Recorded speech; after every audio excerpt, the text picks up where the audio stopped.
Good evening, everybody. Welcome once again back for another episode of the Below the Yellow Line podcast, episode 110. I'm your host, Joseph Landy Pavlon. Tonight with me, we have Justin Heber and Daniel Ford is back. Welcome back, Danny. Thank you guys for having me. Let's get this show on the road. Indeed, let's get this show rolling. Let's get all the wheels moving. Wow, so I know we have a lot on our plate. The Indy 500 is coming up. We had 1/3 finish through the NASCAR season in 2021. 12 out of 36 races done. That's 1/3 of the season in the books. We have a little preview of what to expect for the Nürburgring 24 hours. Can Porsche continue their dominance? We'll discuss all that later on the podcast. Supercars, a very interesting turn of events. The end of Holden's streak in 2021. They're no longer perfect. And a milestone for the Ford manufacturer. We'll also discuss some strategies that were put into use in the Formula One Spanish Grand Prix yesterday. But before all that, we'll always start as we usually do with NASCAR. And to get things started, let's take a look at what happened yesterday in the Lady in Black, the track they call Too Tough to Tame, Darlington Raceway, for what was round 12 of this 36 race tour. The Darlington 400 made a historic return in unforeseen circumstances for unforeseen reasons.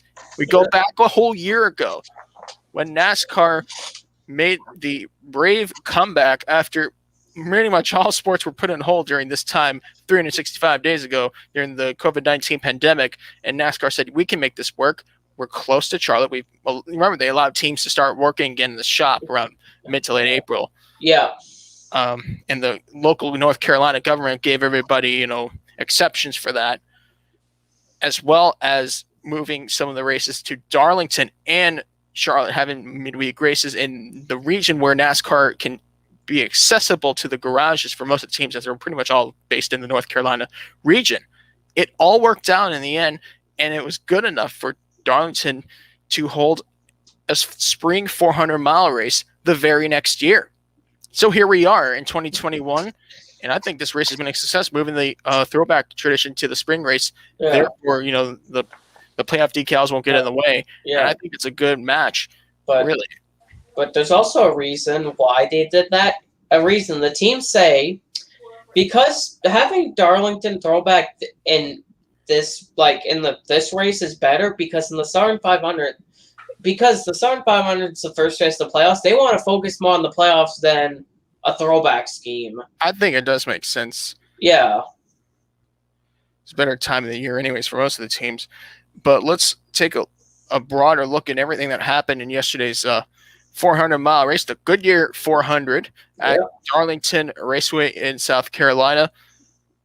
Well, take it as you will. Martin Truex Jr. goes to victory lane for the third time this year, picked up his 30th career win.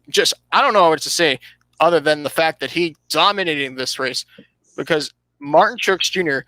is the only driver that had led more than 10 laps in yesterday's event. He led 248 of the 293 laps, while both stages, stage 1 and stage 2, started fourth and never looked back. It was his 30th career win and third of the season. And if there's a driver right now that I could highlight later in the year, come playoff time, I think Martin Truex Jr. might be the hottest name in the NASCAR garage. Yep. But we still have a long ways to go. We still have tracks that have never been met yet in the NASCAR Cup Series circuit. There's a lot at stake here. And you know what? We are 1/3 through the season. Yeah. That there's so much left that hasn't been done yet. Yeah. Let's go down the results before we're discussing more of the race itself. Kyle Larson had an interesting, I'd say, dog and cat chase to Martin Truex Jr., but in the end, Kyle Larson fell short. He started 14th. Kyle Busch had a field day yesterday after spinning early in the race. He led 9 laps from the third place starting spot, brought it home back into the third place spot. A very well done performance by Kyle Busch. And it makes me think, had he not spun, how well could have Kyle Busch done in that race? That just tells me how great of a driver Kyle Busch really is. William Byron, on the other hand, is just driving another great points day. Started 5th, finished 4th. The second highest Hendrick Motorsports driver in the race. Denny Hamlin, who led 5 laps from the 7th place starting spot, extends his points lead by finishing 5th in the race. Denny Hamlin had an interesting run at Darlington for sure. Yeah. 6th place went to Kevin Harvick, last year's race 1 winner in the Darlington Spring Race. He led 10 laps, started 2nd, and finished 6th. And we're still waiting. I picked Kevin Harvick to win this race. It didn't look like Harvick had everything correctly put in the puzzle yet, but he's getting there. Yeah, but Stewart-Haas has been struggling.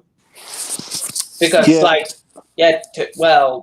not trying to spoil stuff for later, but 2 of the Stewart-Haas cars finished. The other 2 did not. Yeah, I think the only driver that from Stewart-Haas that has really been consistent lately is Kevin Harvick.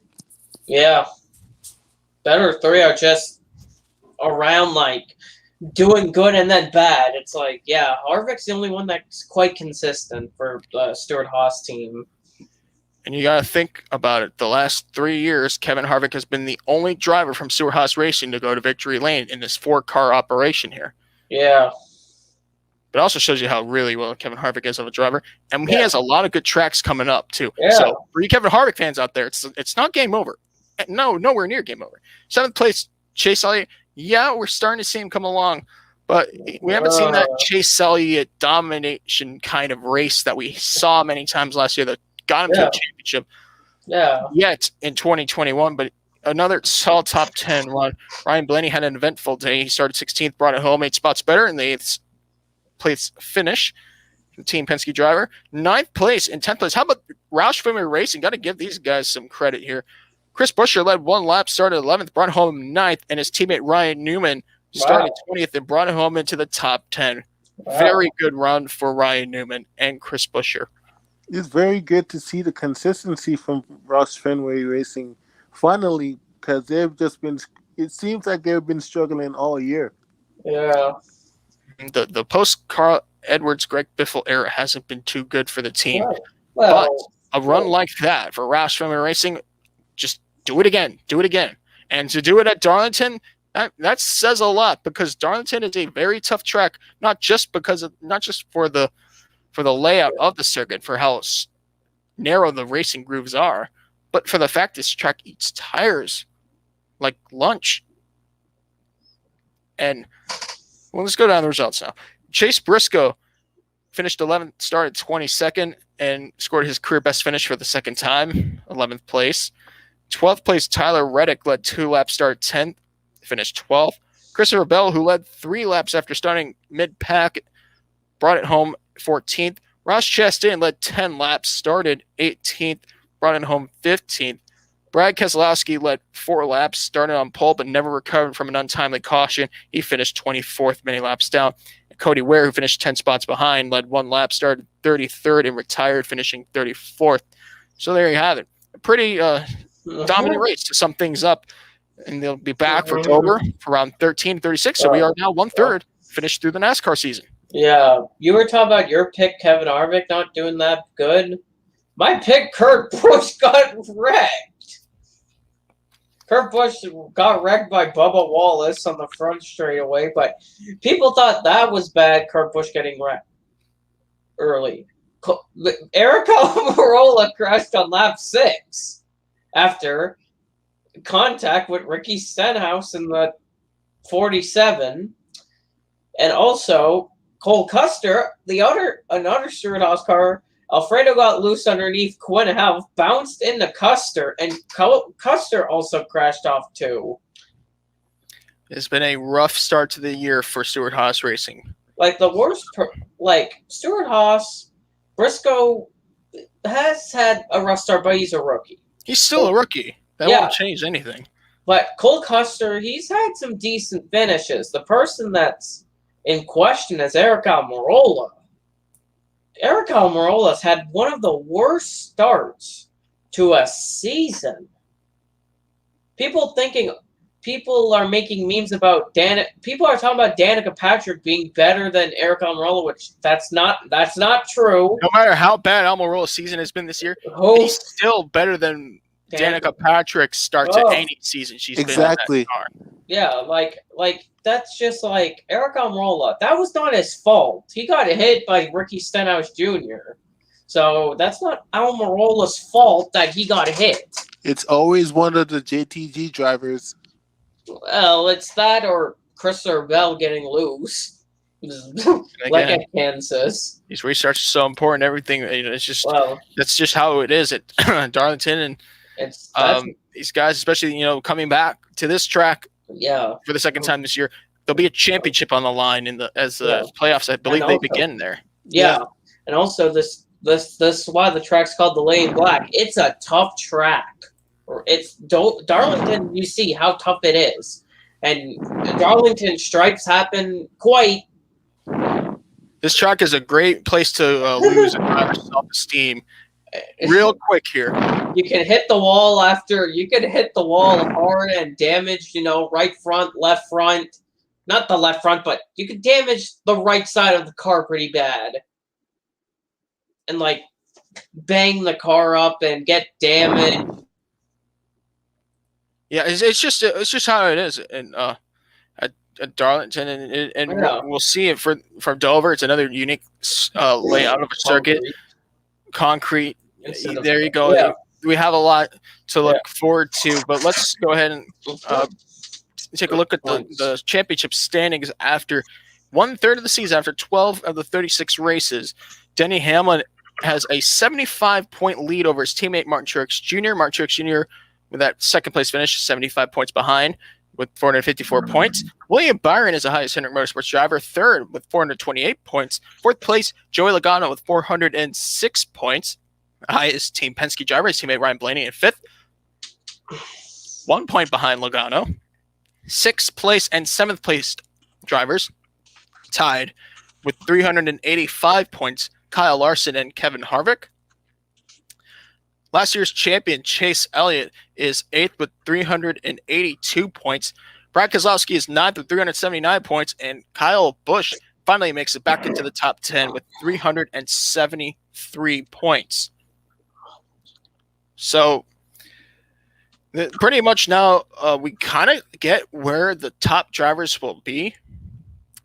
But it also shows that one bad race can really throw you out of the picture.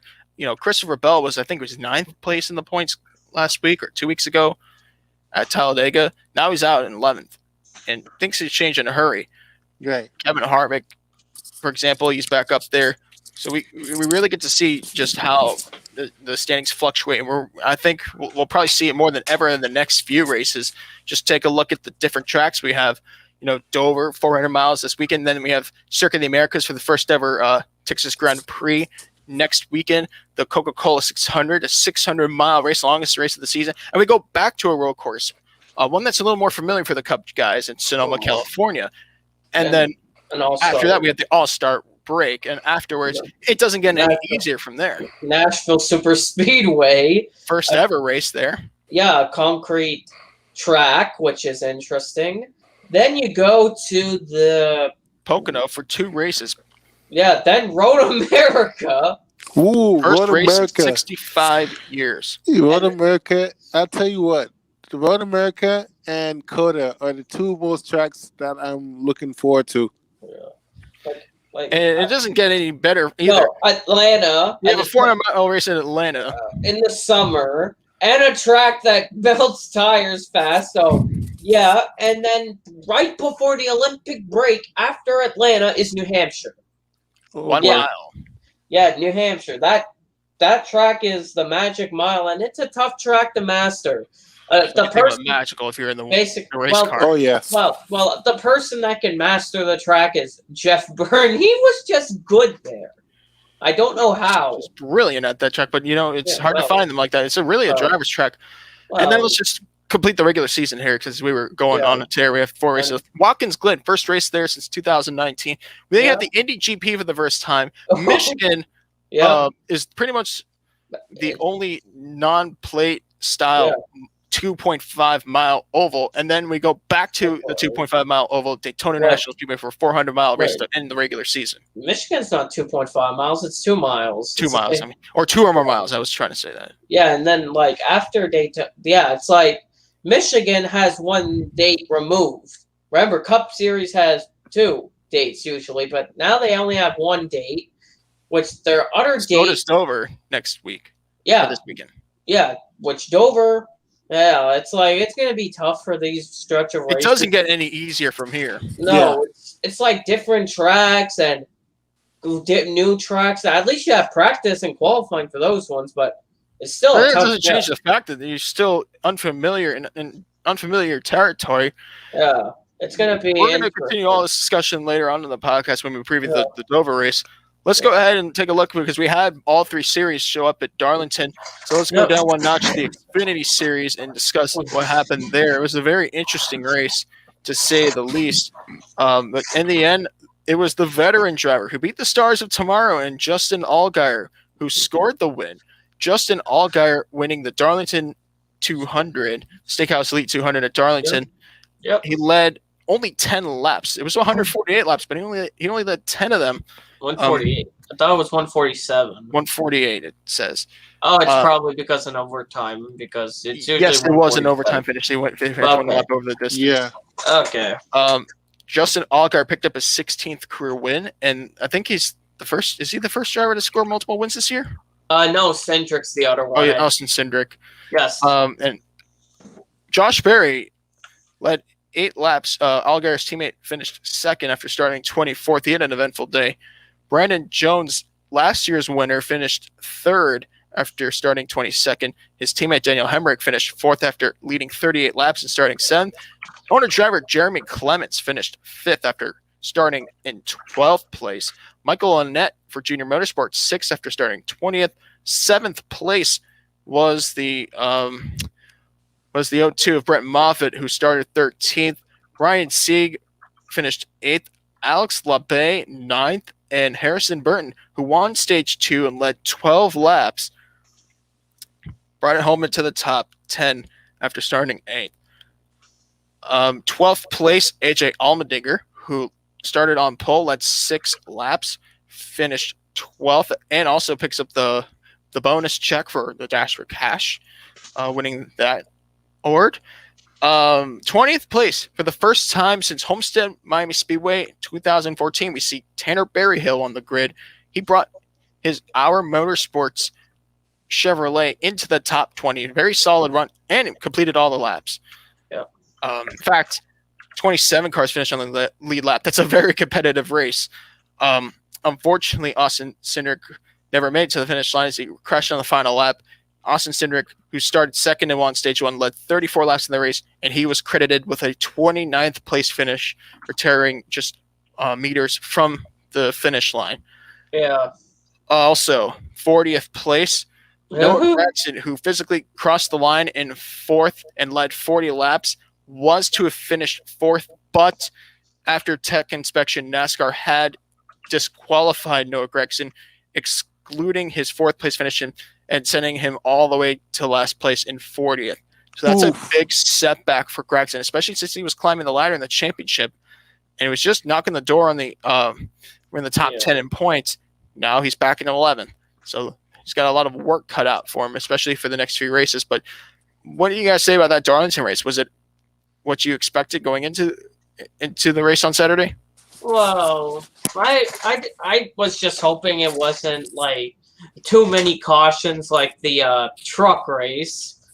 But I just expect a decent race, competitive, different amount of a few leaders here and there. It was interesting. It was not the worst race ever. I've seen worse races. It wasn't a caution fest like the other. Well, you'll listen to it wasn't a caution fest. It was a good race. It was interesting. It was very competitive. 27 cars finished on the lead lap. Yeah, that's really competitive. Yeah, and if you think about it, had Colby Howard and Austin Cindric not crashed on the final lap, it would have been almost 30 cars. We had 29 cars on the lead lap. That's just impressive. Everybody had a lot of aggression, and in a competitive nature going into this race. But yeah, the point standings, have they changed a lot? Yeah, I think they have. After this race, we can see Austin Cindric's points lead has diminished almost by half. Yeah. With that crash, and it really costed him because now he's still in the points lead, 388 points, but the gap is now decreased all the way to 39 points because Daniel Hemrick now is in second. He has 349 points of the Joe Gibbs driver, highest Gibbs driver over Harrison Burton, who has 321 points. And then you have all three colleague racing drivers, fourth, fifth, and sixth, 297 points. You see AJ Allmendinger, fifth place, Jeb Burton, 294 points. And with 293 points, you have Justin Haley. Justin Allgaier climbs up to seventh with that win. He has 265 points. If I'm not mistaken, yes, Justin Allgaier is the highest driver for Junior Motorsports. Eighth place, you have the RCR driver of Myatt Snyder, 253 points. Actually, 263 points with 253 points. In ninth is owner-driver Jeremy Clements. And 10th place, Brandon Jones with 233 points. Like we mentioned about Gragson, that DQ really costed him because he's now back in 11th with 218 points and has a lot of climbing to do to get into this championship fight. Yeah. So yeah, these guys, actually, they'll be back this weekend. We have a 200-mile race at Dover. We'll cover that during the race previews. So yeah, very interesting Xfinity race. I think it explained itself really in terms of competition and everything that went along with it. So I think it was an interesting race to say the least. Now let's talk about the Truck Series. Boy, oh boy, this is just the Truck Series race at Darlington last year was an interesting one. This just got wacky. Yeah. But we did see a turn of the tables here. Less to be said. So yeah, Sheldon Creed, last year's Truck Series champion, picked up his first win of the 2021 season, putting a stop to Toyota's undefeated streak into the 2021 season after going 7 for 7. We now see the first Chevrolet in victory lane. Sheldon Creed led only 7 laps in a 147-lap race. That says a lot about how wacky this thing really was. But nonetheless, Sheldon Creed picked up career win number 6 after starting 15th and leading 7 laps in the race. In second place, we saw Ben Rhodes, last year's winner, who led 34 laps, put a really good competitive but clean battle with Sheldon Creed to bring it home in second. A good points day, to say the least. Third place, we have rookie Carson Hocevar, who led 1 lap and started 14th. He picked up a career best finish of 3rd. Matt Crafton, the 3-time champion, finished 4th in front of his veteran teammates, Grant Enfinger 5th, and Johnny Sauter, the 2016 champion, in 6th. Timmy Hill, who led 1 lap, brought his number 56 Chevrolet into the top 10, finishing 7th. Now, John Hunter Nemechek, who won stage 2 and led 65 laps from the pole position, escaped carnage to finish 8th with a beat-up truck.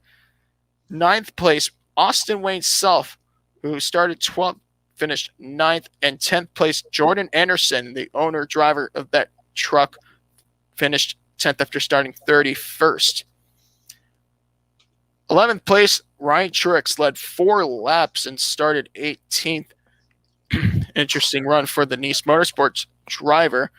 12th place, we saw Ryan Reed in his first start with GMS Racing, filling the void from for Rafael Assar.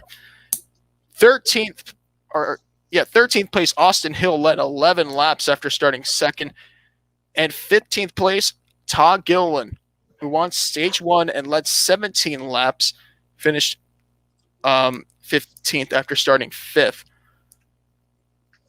Eric Darnell, who started 22nd, made his very first Truck Series start since the end of the 2008 season, which was at Homestead Miami Speedway, back as a Roush Fenway Racing development driver. So welcome back to the Truck Series, Eric Darnell. Nice, funny that it's throwback weekend. How about a throwback driver and somewhat of a throwback paint scheme to go along with it? Yeah. Good stuff to see for sure. All the way outside the top 20 in 23rd. Now we're going to talk about the drivers who retired from the race after 142 laps. Corey Heim called it a night, making his NASCAR Truck Series debut. The ARCA Daytona 200 champion led 2 laps in his Truck Series debut. Ran a very solid race. Could have very well finished in the top 10 had there not been trouble that took him out of the race. 25th place Stuart Friesen led 2 laps and had a heartbreaking crash that took him out. He started 7th, finishing 33rd out of the race after lap 110 in an accident was Tanner Gray. Tanner Gray led 2 laps, and the driver behind him, Akinori Ogata, led 1 lap and was involved in the same accident. So, yeah, a lot of crashes happened in this race. One in particular, on lap 119, when the 2 Kyle Busch Motorsports trucks got together. Justin, take us through what happened on that restart. During that restart, Corey Heim and John Hunter Nemechek did make contact and caused this big one. But people thought it was Corey Heim turning into John Hunter Nemechek on purpose, but it was not. Stuart Friesen ended up turning the 51 when the 51 spun the tires. Friesen ended up turning Heim into Nemechek and causing the big one, which set this massive pileup heading into turn 1. It's very surprising to see that the crash turned out to be as big as it was, especially going up the gears on the restart. Yeah. A lot of drivers were taken out of that crash. In total, we pretty much had almost half the field out of the race after that crash. And just nonetheless, a very chaotic race, to say the least. And it did shake up the point standings a little bit. Let's take a look at the championship standings now. So, like the Xfinity Series, the points leader in the Truck Series race at Darlington did have their lead decreased big time. John Hunter Nemechek has now a 46-point lead over Ben Rhodes. Ben Rhodes, the Daytona 250 champion, has 322 points, 46 behind John Hunter Nemechek. Last year's champion Sheldon Creed jumps all the way up to third, 286 points. 4th place, Austin Hill with 275 points. 5th place, Matt Crafton with 247 points. In 6th place, Todd Gilliland with 236 points. Tied for 7th and 8th with 233 points, we have Stuart Friesen and Grant Enfinger. 9th place, Zane Smith dropped drastically in the points to 230 points. Or he didn't drop to the number of points, but that's all he got after Friday. And he's 9th. And Johnny Sauter, the 2016 champions, back in the top 10 with 200 points. So we do have a change in standings, but here's the interesting part. Carson Hocevar is 11th in the points. He's got 195 to his name. Austin Wayne Self is 12th with 178 points. But you know who really took the big hit? Chandler Smith, who has now brought himself to 13th in his standing, 176 points. He's got to make 192 points now. Obviously, Rafael Assar dropped out of the top 10 to 14th because he's no longer in the series.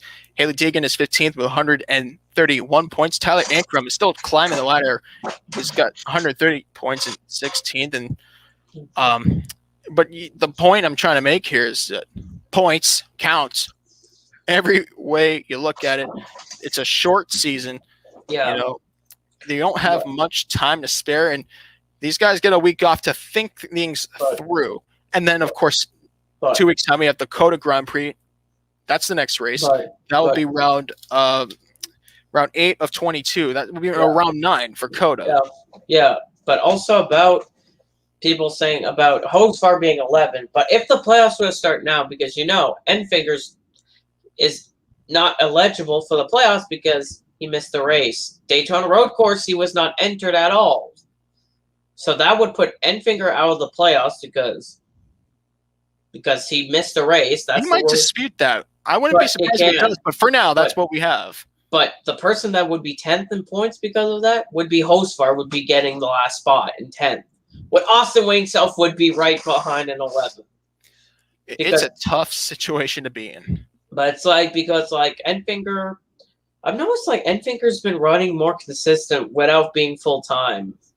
I've been noticing that's gonna raise a new question. Do we put him in at least, give him at least this kind of opportunity that he runs all the races and request NASCAR to allow him in a championship fight? Because if that's what's happening with Grant Enfinger, as what he's saying at part-time season, then at this rate, just keep doing it. Yeah, but the thing is that there's some of the chase races it might be Eckes, and then Eckes is also running races, and right, like, he might have to Eckes is running. But hey, it's a challenge. Like Eckes is running 10 races while Enfinger's running 12. Like Eckes, so we haven't reached those races yet, and then Enfinger would probably drop in the points. But like Coda, we don't even know who's in the 98 until the entry list is released next week. It could be Eckes, it could be Enfinger. We'll never know until it's. And what will Cody Rohrbaugh do? And think about this for a second. This Coda race coming up here. I don't want to talk too much about it because it's not coming up, but Circuit of the Americas is going to be the first race since Bristol Dirt, even though the qualifying was wiped out.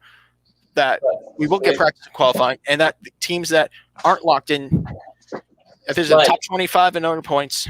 Yeah, like the basic teams are not. They're going to have a lot on their minds. If you mess up at Coda in practice and qualifying and don't make the race or have a bad race at Coda, and a team that's lower than you in owner points is in the race and finishes somewhere in the top 10, because let's face it, it's very likely with the situations here, then you're in a bad spot for the next batch of races. Like with no practice and no qualifying. But there's like the teams are basically need owner points to make races. The 14's one of them. Trey Hutchins, they're at 0 points. Peck Racing, Todd Peck's team, they're also at 0 points. The other truck, there's the 83 that's not made a start since Daytona. They have 0 points. The 49, I think, has like 7 or 8 points. They're really low on points, that 49 CMI truck. Because all the other trucks have points. Like the 44, they actually swapped owner points with the 34. So the 34, that's why they started 23rd. So the 44 niche trucks swapped owner points with the 34 Rayom truck. So they just swapped points. But the 44 is still locked into the races. They still have a decent amount of points. Yeah. It's a tough situation to be in. And you know what? Now, we get it. Road course ringers have really been like the hype of the road course ringers. That era is gone. We know that, of course. Either way you put it. But if there's any good time to put a road course ringer in your truck, and you're one of these teams that need the owner points, that need to get into this race, this is the time to do it. Coda is just around the corner. There's a lot of drivers who ran multiple different kinds of cars at that circuit. So, make yourself free. We'll see what happens then. I can't wait to see that entry list come out. Yeah, there's also even road course racers that run in Cup right now, like Josh Bilicki's an example. I've seen Josh Bilicki run good in a bad car at a road course. Like he led laps in a BJ McLeod car last year at Road America. Greg Galding was in the top 5 in a Mike Harmon car at the Charlotte Roval. Just think about all the scenarios you could be in. Who knows? Qualifying. What if it rains in qualifying? And you get one of these smaller teams that have a road course ringer that has a lot of experience in rain. Imagine that. You could beat these guys out in sectors. You never know. There's so much on the plate with question marks that are being served to us. And I can't wait for next weekend because we're gonna have a deeper discussion on this. But for now, I think that's a good way to end this conversation on the trucks as they get a week off. And pretty much in turn, we have about 1, 2, 3, 4, 5, a 7 race stretch with all kinds of different tracks up ahead before the playoffs begin. So if you're not on par here, you're going to be the ones watching the drivers race for a championship and just hoping for a top 15 or top 10 race, whatever that may be. But let's go ahead. I think it's a good time to turn the tables and get into Formula One. Speaking of turning the tables, that's exactly what happened in the at the Spanish Grand Prix at the Circuit Barcelona Catalunya. Sir Lewis Hamilton picks up a win at the Spanish Grand Prix for Mercedes. Water is wet. Grass is green. Sometimes, as many people think and say, it's not greener on the other side. Well, career win 98. Yeah, I'm sure if you're George Russell, the grass in the Mercedes garage is definitely greener over there than it is in Williams. But nonetheless, Lewis Hamilton, there was something just astonishing that I can recall from the whole Grand Prix of Spain that we got to go back and take a look at, because at the start, Max Verstappen made a move that if he does it more and more like that, he could very well hoist the big trophy at the end. And let's just put it that way. A good start can pretty much sum up the rest of your racing in a Grand Prix. But not in this. So the strategy. Yeah, the strategy. Yeah, Mercedes did a strategy, and it paid off for them instead of Red Bull, because, what did Mercedes do? Remember what they predicted? A one-stop. Remember the predictions were a one-stop only. But Mercedes took the risk and made it a two-stop race. They decided to pit Lewis after 17 laps in his first run. Like, the 17 laps for his second pit stop, 17 laps he went. He pitted. He was 20 seconds behind. And he made up 20 seconds. 20 seconds. Then the decimal. Not 2.0. No. He made up 20 seconds. In like 20 laps. In 20 laps. And beat out Max Verstappen, who was going to finish the race on worn tires. Which, you know what? I thought at the start of the race, when that was the call by Christian Horner and Red Bull to keep Verstappen out on the racetrack, that was going to be the proper decision. And I was like, hey, Mercedes, I just wonder what they're doing. I mean, can they not catch up to Max? Do they need a bonus point for fastest lap? By the way, they didn't get that. It was not them. It was actually Max Verstappen. But me and you were confused. We're on the Skype call, like, why is Lewis pitting? We're so confused. And then Lewis, before Max got the fast lap at the end, remember how fast Lewis was doing his lap times and gaining so much time? It looked like I was playing NASCAR 06 on easy mode or something. Yeah, you just saw want to mess around. Oh, Lewis was gaining race mode. Well, Lewis was gaining sometimes 1.5 to 2 seconds a lap towards the end of the run. That's how fast he was compared to Max. Oh my. It was interesting how they decided to pull the strategy, risk the strategy. I don't know who came up with that idea, whether it was Toto or someone else in the Mercedes garage, but give this man don't make him pay for any meals for the next week or 2 weeks, however long we are until we go back to Monaco. Yeah, it's like they did a strategy. I thought it was not going to work. But they made throw a party for this guy. Yeah, this was one of the riskiest calls, because you know what? It was a few laps shy. Honestly, Max Verstappen, all we needed was the team to bring Lewis in a few laps too late, and it would have been game over, because Lewis Hamilton, and I'm just looking at it now, the laps that was being put out here by Hamilton going into this, he wasn't going to catch Verstappen on pace. So if they kept Lewis out there, he could have gotten him, but it would have been too close. This is why Lewis Hamilton is a world champion. And no, it's not just because the car he's driving is just OP, or the fact that Mercedes has put all the puzzle pieces together and that Lewis Hamilton's a great driver. But it's also the fact that the chemistry that he had, the trust he had in Mercedes to let the strategy go work. Yeah. And it worked. Yeah. Not only that, but even if Max Verstappen didn't pit, the gap would have been probably about 5 seconds. Yeah. It was 15 seconds because he pitted and had enough room between second and third to get. Yeah, to be ahead of Valtteri. It was just interesting. But, Lewis Hamilton, people say, he always was in a championship car. And every time people say that, don't know what I always bring up? The 2008 McLaren. Because that McLaren was not the best. There was better cars. The Ferrari. Listen, he worked for that win just as much as the team did. Yeah, because he was not going to catch Max on pace. He did. You can't just always stick to the same strategy. For a race, if I was an engineer, I would always try a different strategy.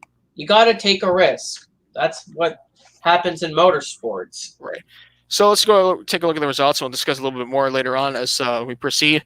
Lewis Hamilton led 12 laps of the 66-lap Grand Prix. He started on the pole for, by the way, a historic 100th time. He's the winningest pole sitter in F1 history. He's the first to reach the 100 barrier. Yep, triple digit. It. Yeah.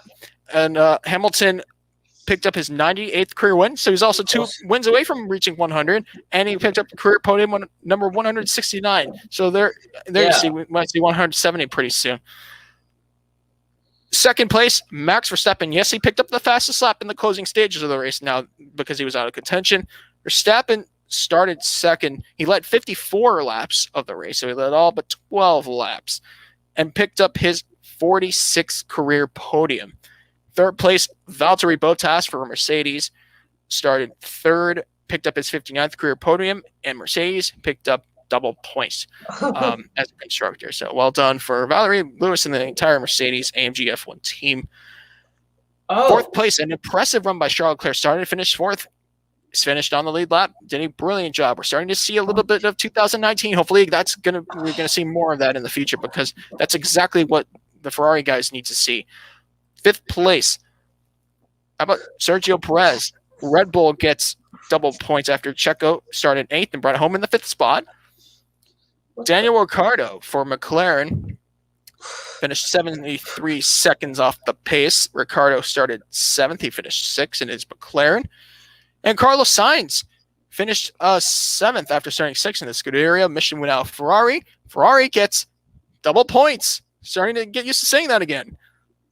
Wow. Remember 2020, we barely saw them score double points, but now it seems like they're finally catching up to Ferrari standards. Yeah, not like last year. Like, people made a joke last year about last year's Ferrari being a tractor. It could have been.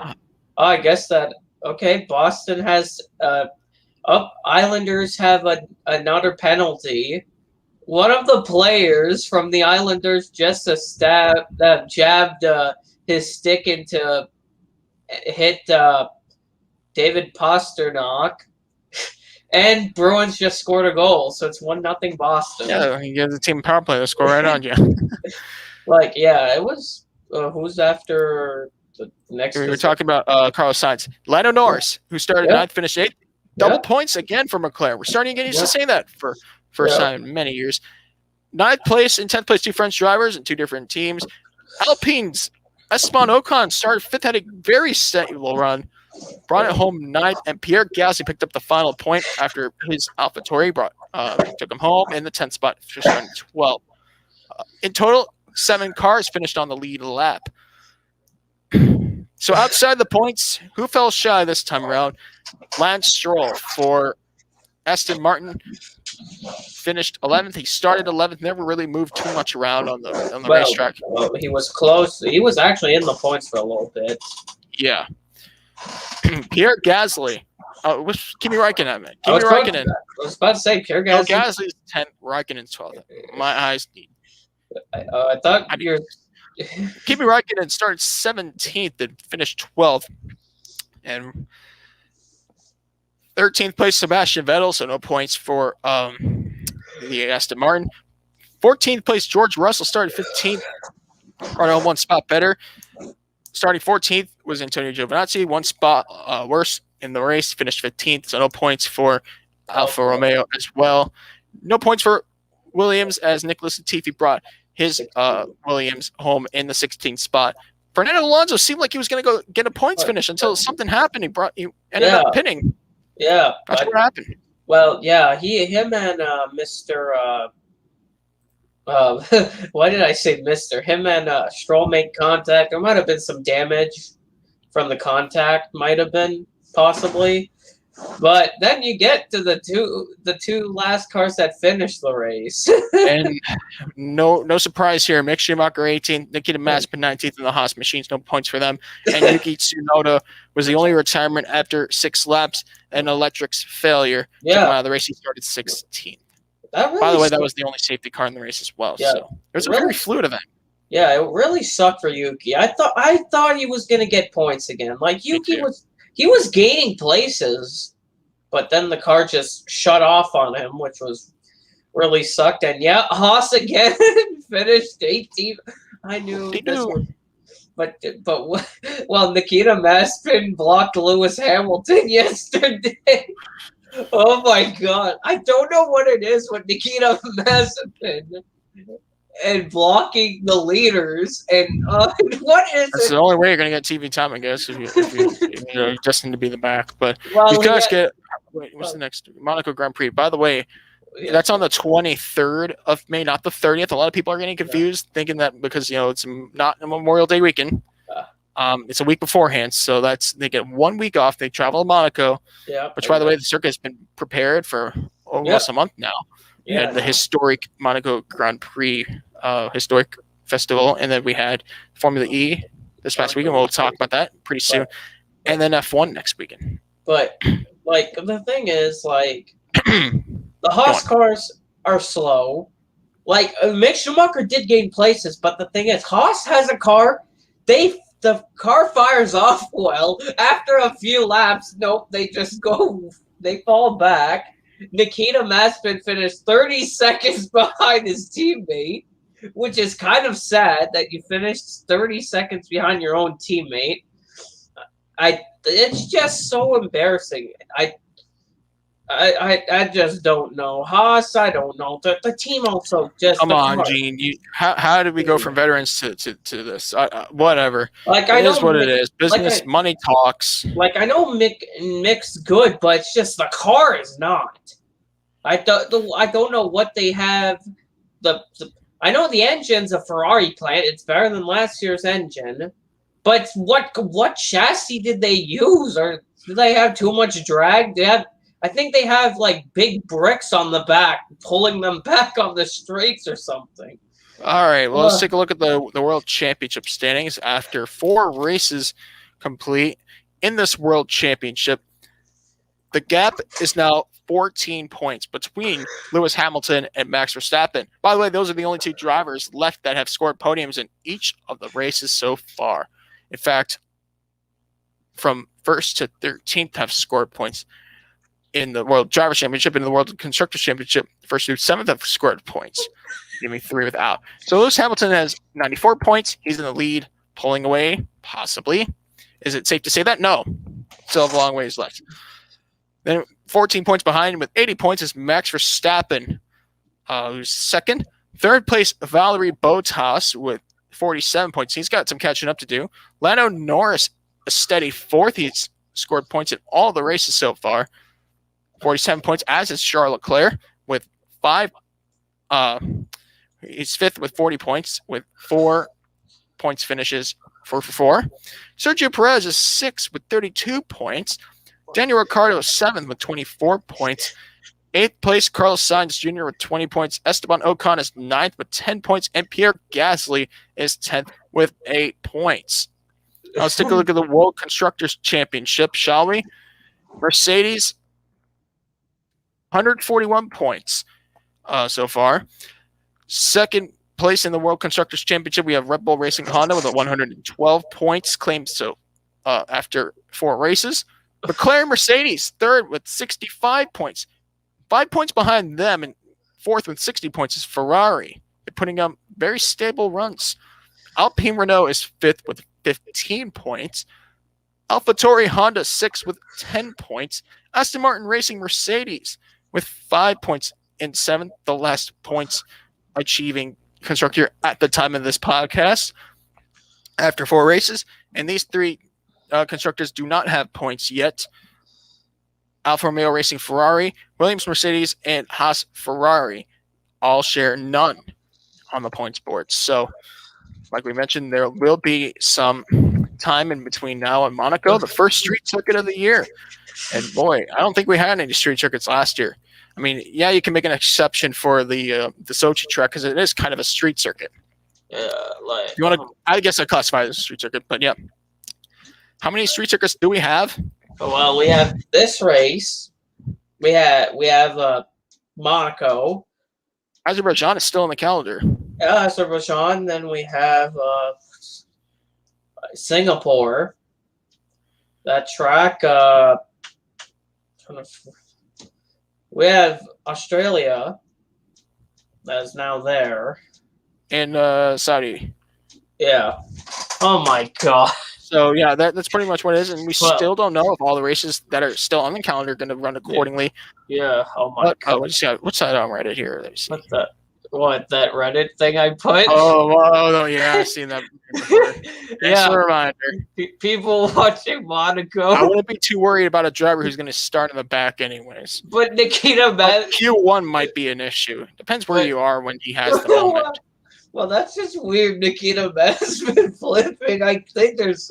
But the thing is about. Well, is he going to pull a Mahavir Raghunathan? Like, Mahavir Raghunathan. He probably passed more cars than he ever did in that one turn.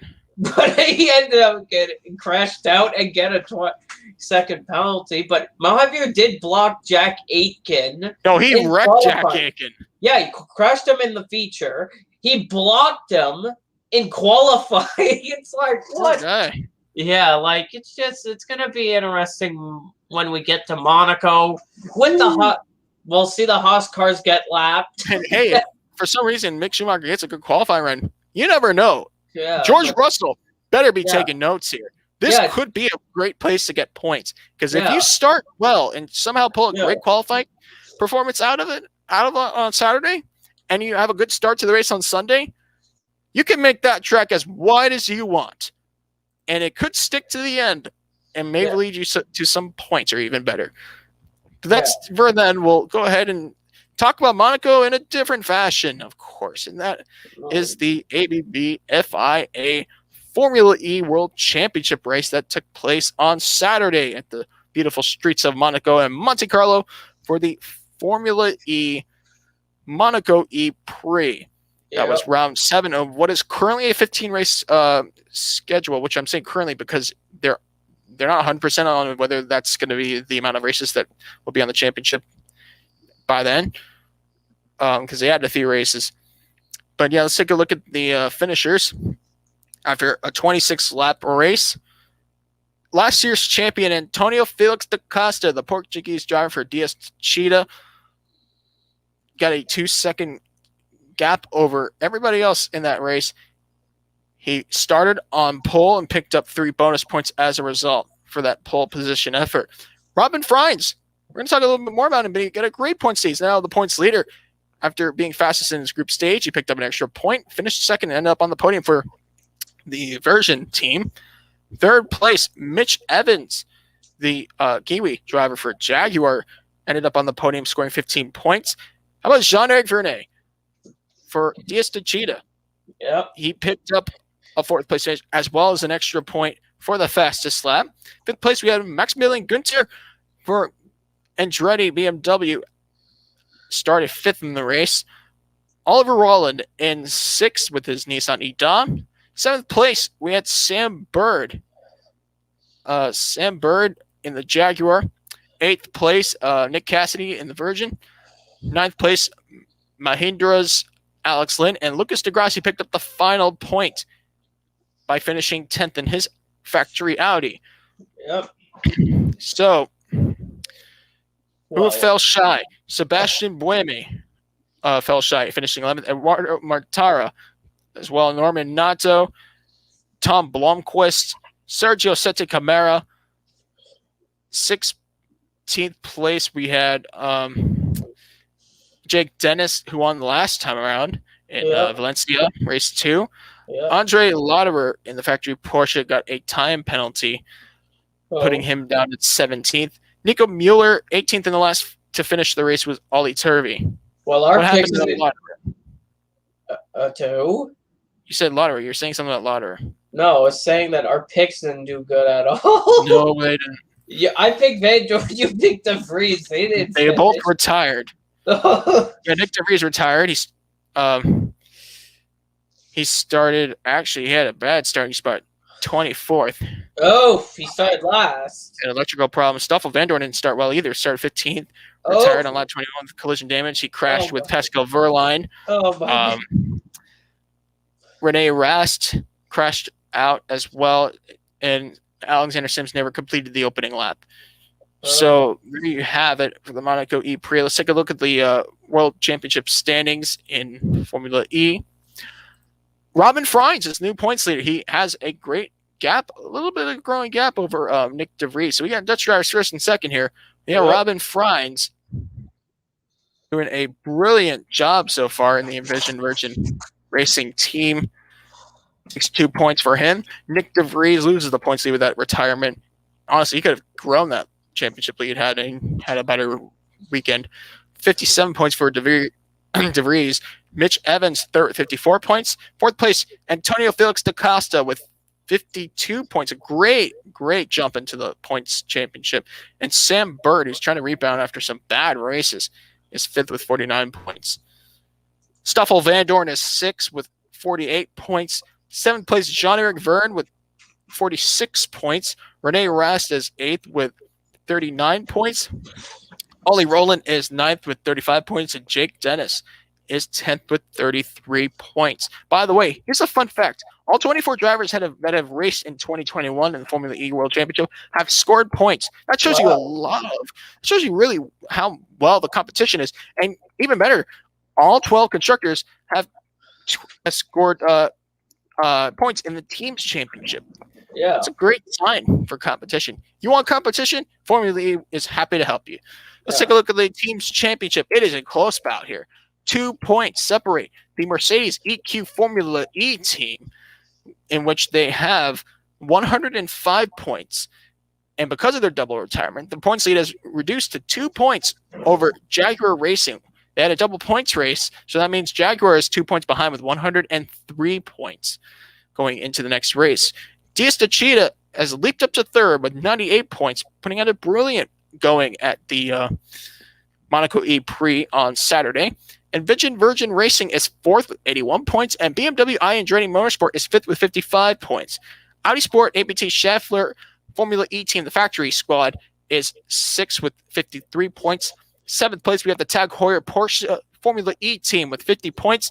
Mahindra Racing is in eighth with 47 points. Nissan E-Dam is ninth with 46 points. Rocket Venturi Racing is 10th with 43 points in the last two spots. Dragon Penske Autosport, 11th with 42 points. And Neo 333 Formula E team is 12th and last with 18 points. That says a lot about championship battle here. Yeah. It is not over. And not to mention, as at the time of this podcast, we still have a lot of racing left. Yeah. This is a 15-race schedule. That was the end of 7. And these guys have the longest gap between races because they don't have another race until the Puebla ePrix, which will be held in Mexico. Hey, first major world season championship to make the leap to America since the dawn of the pandemic. And I hope it sticks because they put it on the schedule mid-season. That's a good sign. And that will be the in fact, that was at home of the 24 Hours of Mexico track, interestingly enough. But yeah, the track is a closed circuit. It will be host of rounds 8 and 9 of what is currently a 15-race championship on the 19th and 20th of June this year. I think there's a lot to be excited about here. Yeah. The Formula E fans. Say what you want about electric cars, hybrids, and all that stuff. So what? At least the racing's good, right? Yeah. It's an interesting racing series. I know that it's not loud cars. No, it's an interesting series. It's still great. I love the competition, and I can't wait to see what happens next, especially with the championship hunt. All right, let's go and land down and talk about everything that happened in the Australian Repco Supercars Championship weekend at the Bend. The Bend Super Sprint was week 4 of the 12-week championship and rounds 9, 10, and 11 of a 31-race season. So it was held in Tailem Bend, South Australia. But yeah, it's a fairly new track, but we're going to go ahead and break it down race by race. We'll start with race 1. We'll go to race 2 and race 3 alike and just break it down for you. So going into this event, Holden had a perfect going. They were 8 for 8 in the season. And it seemed like the Commodores had the upper hand. But That didn't last too long because it seemed like the tables have turned all the way around, full 360 going into Thailand Bend. Let's discuss race 1. How about this? A first-time winner for Kelly Grove Racing's New Zealand driver, Andre Heimgartner, brought his Ford to victory after leading 11 laps and picking up his second career pole and his first career win, his 6th time on the podium. And for Kelly Grove Racing, it's the first win under the new name. So good job great performance for Andre Heimgartner. He waited so long for this first win, and he finally gets the monkey off the back. It was a brilliant run. The team had to tell him to stop doing burnouts because there were still 2 races left. But just you could tell how happy he was, and just I'm sure everybody was happy for him as well. Chaz Mostert picked up his 62nd career podium after starting second and finishing second. And third place on the podium was Anton DePasquale, who picked up his 8th career podium after starting 4th. So Holden Ford. By the way, Ford broke the Holden perfect streak in race 1 in round 9. Race 2, round 10 of the season, we saw another milestone. This one was major. Anton DePasquale, who led 12 laps and picked up his very first pole in Australian Supercars competition, scored a historic 1-2 finish for Dick Johnson Racing. And this was the first win for DJR since the departure of Team Penske's alliance.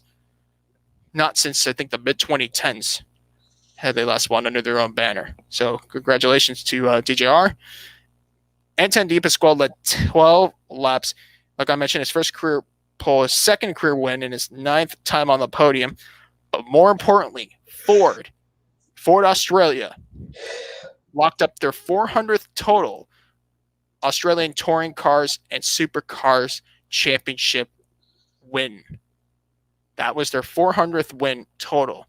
The only manufacturer that has stayed against Holden during this entire time of Australian professional racing, since the dawn of the 1960s and production car racing, to where we are today in the supercars. Ford and Holden have only been the 2 men that have stood the whole tale of time. And even though Holden's going to leave after the end of the season, it's nice to see the competition still there between manufacturers. And since the departure of Scott McLaughlin and Team Penske's relationship with Dick Johnson Racing, the question really arises, who's going to take over Ford's throne? Could it be Cam Waters? Could it be Will Davison, a veteran who's 38 years of age? Yeah. Still going out. He has not won a race since 2016. He's back up to where he belongs. Or could it be Tickford Racing? Even David Reynolds was in the picture of being the best Ford driver. But we all knew where it was going. Back to AAA and back to Shane Van Gisbergen or Jamie Whincup. But in the end, it was SVG who has the upper end of the stick. But a great performance nonetheless. Let's talk about the other finishers in race 2. Will Davison finished second behind his teammate. Led 4 laps, started second. Career podium number 61 for Will Davison, the veteran driver. Third place, Shane Van Gisbergen, the championship leader. Led 7 laps, started 13th, picked up his 125th career podium. So great run by the Kiwi, who's looking for his second championship. It all seems to go in his favor. 4th place, James Courtney, the 2010 champion, started 9th and finished 4th. 5th place, Brody Kostecki started 12th. Bryce Fullwood finished 6th after starting 11th. Andre Heimgartner, race 1 winner, started in 4th and finished 7th. Thomas Randall, who's racing part-time, someone please give him a full-time ride. He was under Tickford Racing this weekend. Brought it home 8th. Mark Winterbottom 9th, and Scott Pye 10th. Nick Percat, who led 1 lap, Percat finished 17th in that race. So let's discuss the final race of the weekend, race 3. And race 3 to close the weekend, a third Ford driver went to victory lane on the top step of the podium. Cameron Waters ended a dry spell in his Tickford Racing entry, and it has been a long time coming for him. He has not won a race since 2020, and that was actually at the Bend, ironically, round 26. It was the second last race of the season. I thought it was like one of the first races of the Bend. They had 2 weekends back last year. But yeah, Cam Waters led 13 laps. He started third and picked up his 3rd career win and his 23rd career podium. Shane Van Gisbergen led 4 laps, started 4th, picked up his 126th career podium. And Will Davison picked up career podium number 62 after starting 5th. Jamie Whincup 4th after starting 2nd. Chaz Mostert 5th. He started 6th. Nick Perkett led 5 laps after starting 10th. He finished 6th. Tim Slade for Tim Blanchard Racing showing some improvements this year after starting 8th. His Ford finished 7th. James Courtney finished 8th in a solid weekend. Scott Pine 9th. And Andre Heimgartner 10th place. So top 10 all around for the Kiwi. And Anton De Pasquale. Unfortunately, the success from race 2 did not translate to race 3 as he retired early in the race with an engine failure from the lead on lap 3 after leading the opening 2 laps. He picked up his 2nd career pole. So let's take a look at the championship standings after 11 races and 4 race weekends. Shane Van Gisbergen has now hit the 4 digits. He has 1,117 points. 200 points flat over Jamie Whincup, 917 points. Yep. And second. 3rd place with 871 points is Will Davison. 4th place with 861 points. Chaz Mostert. 5th place Cam Waters with 848 points. 6th place Mark Winterbottom with 697 points. So yeah, it was very interesting to see these guys go out like that. Now let's take a look at the team's championship. Triple Eight Race Engineering has a big lead, 2,034 points. 2nd place, Dick Johnson Racing with 1,509 points. 3rd place, Tickford Racing, 1,414 points. 4th place, Waukesha and Andretti United with 1,393 points. And 5th place, Team 18 with 1,277 points. These guys get 2 weeks off. They'll come back in the last weekend of May for the Winton Super Sprint. So yeah, welcome back to Winton. Nice to see that truck return. I don't think they raced last year. I figured out the last time Dick Johnson Racing last won without Team Penske was 2013, race 24 at Queensland Raceway with Chaz Mostert. 2013. Yeah, 2014, Dick Johnson Racing was still Dick Johnson Racing. They didn't win any races. Team Penske's involvement started in 2015. So yeah, that race in 2013 was the last time Dick Johnson Racing won. All right, so yep, they'll be back for week 5 of 12 and the 29th, 30th of May for rounds 12, 13, and 14 of 31. So yeah, one more weekend and they'll be halfway through. So that's pretty much it for Supercars and Formula E. And let's discuss what we saw in Germany in preparation for the 2021 Nürburgring 24 Hours. I have the entry list here. Luckily, I have that saved.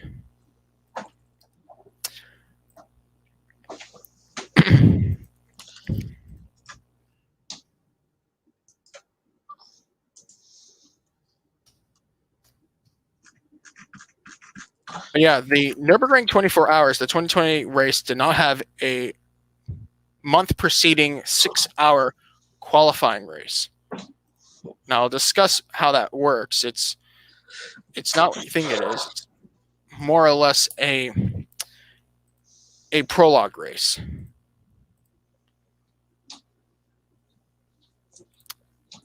Overall, we had 83 cars show up. Now, we might see more cars show up, of course, for the 24-hour race, likely see that, but the Nürburgring 24-hour qualifying race is still a great test of endurance. It's a 6-hour race. If you really think about it, 6, 12, 18, 24, that's 1/4 of a 24-hour race. Yeah.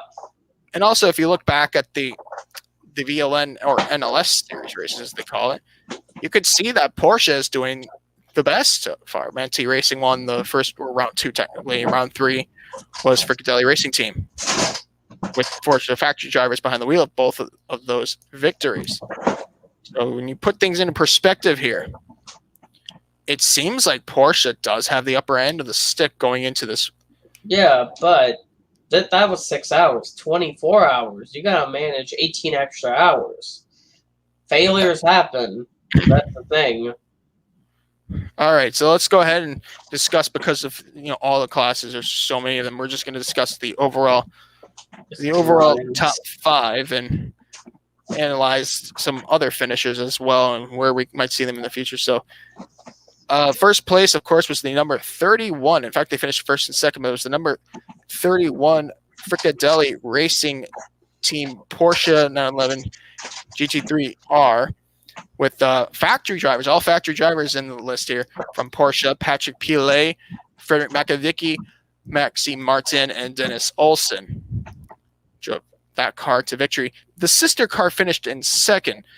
Was the number 30 Frickadelli Racing Team Porsche 911 GT3R with more factory drivers. Earl Bamber, Matthew Jaminet, Nick Tandy, and Matt Campbell drove to second place. In fact, the gap between first and second was just over a minute. Third place, we had the number 11 Audi finish third, the Phoenix Racing Audi. R8 LMS GT3 with Mikhail Beretta, Frank Stipler, Nicky Tim, and Kim Louis Schramm behind the wheel of that car. Fourth place was the number 7 Mercedes AMG Team Get Speed, which we saw a lot of good stuff out of them last year in many endurance races, including this race. It was the number 7 car with Daniel Huncadella, Fabian Schiller, and Maximilian Gotts, Mercedes factory drivers behind the wheel of that car. And, of course, fifth place, how could we forget Manti Racing Porsche 911 GT3R, the longtime team. They only had 2 drivers, though. It was Lars Kern and Matteo Caroli, Porsche factory drivers in the Porsche 911 GT3R. Finishing fifth. I think that car won a VLN race earlier, but with a different driving lineup. Who finished behind them? Well, remember Falcon Motorsports? They finished 6th, number 44. 15th, car 15 finished 7th, the Audi Sport Team Phoenix. 8th place we had, and 9th place we had the team that won the race last year. Remember, there wasn't an event like this last year preceding the 24-hour race. The Rovo Racing BMW M6 GT3, number 98, finished ahead of the number 1 car. The number 1 car, I guess the ADAC allows the defending winner to use or choose car number 1 in the year where they defend the win of the race. Much like what you see in Formula 1, even though we haven't seen that in many years because Lewis Hamilton chooses his personal number instead, his preferential number 44. But yeah, I never knew that this race had that. You just rarely see it. And 10th place overall was the number 10, or the number 8 Mercedes AMG Team Get Speed. But who else could there be factors in? I mean, there are other teams that might play a role in this race. And one team that I really think that deserves a little more attention, and I know it's a little bit of a long shot, but I think we might see some good things out of them. Yeah. I think this team right here might play a bigger role come time for the Nürburgring 24 hours. And that would actually be, I forgot the number. I'm just trying to find it here. It's SP9 class. Oh, the Hankook FFF Racing Team with Lamborghini drivers Marco Mappelli, Frank Pereira, Mirko Bortolotti, and Giacomo Altoi. Same team as the one you see in the GT World Challenge. But the driver lineup is different, and I think we do. It's easy to forget that Lamborghini has some good factory drivers. Yeah. Marco Bortolotti came back. I think we ran Audis last year. Made the return back. I know he's driven with GRT Grasser and a few others, but that's a good example of a team that could play a role in the 24-hour race. I'd say, I mean, we can look at even further here. What about a junior team? I know it's probably not going to happen, but if you got Augusto Farfus, then you might be in good hands. You know, BMW junior team, number 77, Daniel Harper, Max Hess, Neil Verhagen, just name a few. I mean, you never know. It's a 24-hour race, and the entry list, the official entry list, of course, isn't out yet. That race is on June 5th, but it's honestly, as a race fan, it's one of my favorite races of the year. You have all kinds of cars, all kinds of classes out there competing at the same time, and of course, we're not going to go class by class. Otherwise, we'd be here for the next 10 hours. But yeah, there was, I think, there's like 30, like 20 plus classes in the race. So, you know, make it as you will. And I'm excited to see what's going to happen, you know, what could transpire. So on the weekend from June 3rd to June 5th. But yeah, nice to see the race back on its scheduled date. And yes, there will be fans at the race. Before we go and talk about the races that are upcoming this weekend, let's go ahead and take a look at the regional side of stock car racing with some of the ARCA East Series events. Well, we had round 3 of 8 of the championship season, and it was once again another case of a driver who is just exceeding expectations, to say the least. It was a 13-car race, but in the end, we only had the finish on the lead lap, and the top 3 that were leading, as they should, finish in the top 3, just so the doctor order. But Sammy Smith for Joe Gibbs Racing, Corey Gibbs entered number 18 Toyota Camry, picked up the win. He led 103 of the 200 laps, so more than half the race. He was in front leading the race. Mason Diaz led 41 laps to finish second after starting 6th. Mason Mingus, who started on pole, led 56 laps of the race. He led 1/4 of it, finished 3rd. Connor Jones for GMS Racing, a development driver for the team. Development driver for Ford and David Gilliland Racing, Joey East, rounded out the top 5. We'll just go through the full results as there were only 13. Raja Caruth finished 6th after starting 7th for Rev Racing. 7th place, Parker Retzlaff started 4th. Daniel Dye, who started 3rd, was the last car in the lead lap. He came home 8th. Max Gutierrez won the opening race in thrilling fashion in New Smyrna Beach, Florida. Gutierrez started in the 10th spot. Stephanie Moyer started 11th, rounded up the top 10, and was the last car to finish the race. Carson Kvapel had an engine failure on lap 16. He started 9th and finished 11th. Dick Doheny started and finished 12th with start and parked, as did owner-driver Wayne Peterson on the opening lap to finish the 13-car results. I'd say it was a normal race. I mean, but the thing is, Sammy Smith won. He got a penalty. He overcame a penalty to win. That's just impressive. Absolutely. Yeah, and we obviously, I know people are like, oh, there's not many entries. We'll probably have more entries for Dover. Yeah, usually for the bigger tracks, see more people show up. But the thing is, this track is not big like Dover. This is just a normal race for not KNN, ARCA East. Yeah, it's a normal grid. 13, that's normal for them. I know it's sad that 13 cars, but the thing is, some of these ARCA... We'll get more, I know. Yeah, the Dover's, the bigger crown jewel events like Dover and with being Bristol. a companion of the Cup Series, that would definitely help their cause in getting more cars, I'm sure. Yeah. But let's take a look at the championship standings after 3 races. Actually, next race will be halfway through. Sammy Smith is the points leader. He's got 141 points. Second place, Mason Diaz, second with 126 points. Third place, Max Gutierrez with 119 points. And fourth place, Joey East, 117 points. Tied for 5th and 6th, Raja Caruth and Parker Retzlaff with 111 points. And like Justin said, we'll be back for the Dover 125. That'll be round 4 of 8. Yeah. So, an interesting turn of events. And it was a good showcase of driving talent. So, I don't regret watching that race at all, to be fair. Like ARCA East, it's an interesting regional series. I know people want more entries in, but still interesting. All right, the next race, of course, as you mentioned, is Dover. Did the Panthers score? It's 2-2 in the Islanders Boston game. Nice. Hey, if the Florida Panthers continue this, Well, I'll be sold because they're playing the Lightning in the Stanley Cup playoffs, and we have not. Yeah, I wasn't even alive when they last made it through the first round. They almost won the Cup that year. But remember, you still got the Carolina Hurricanes, the best team, one of the best. I'm not thinking about them yet.